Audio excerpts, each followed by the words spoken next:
Talba ġdida mill-Europarlamentar Nazzjonalista David Casa biex jipprova jimmina lil Malta ma ntlaqatx mill-Kummissjoni Ewropea fl-aħħar jiem. Dan fil-gwerra qaddisa maħlufa tiegħu li jrid jara li jneħħi l-Partit Laburista mill-poter li ġifdat lilu mill-akbar maġġoranza elettorali fl-istorja ta' pajjiżna.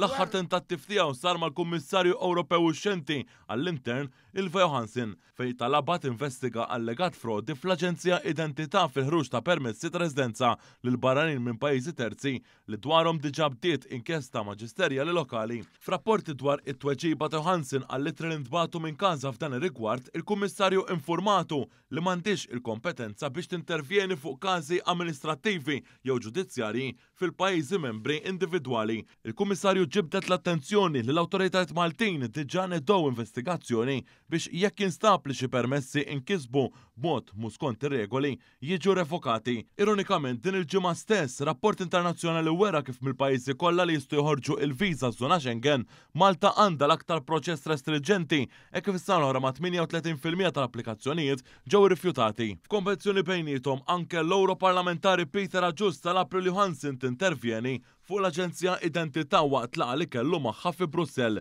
Fl-aħħar jiem id-deputat mexxej u Europarlamentari Laburista Elix Aġus Saliba tenna li rappreżentanti tal-Partit Nazzjonalista fil-Parlament Ewropew bdew mill-ewwel jiem tal-leġislatura l-ġdida jinsistu dwar min minnhom se jagħmel l-aktar ħsara lil pajjiżna.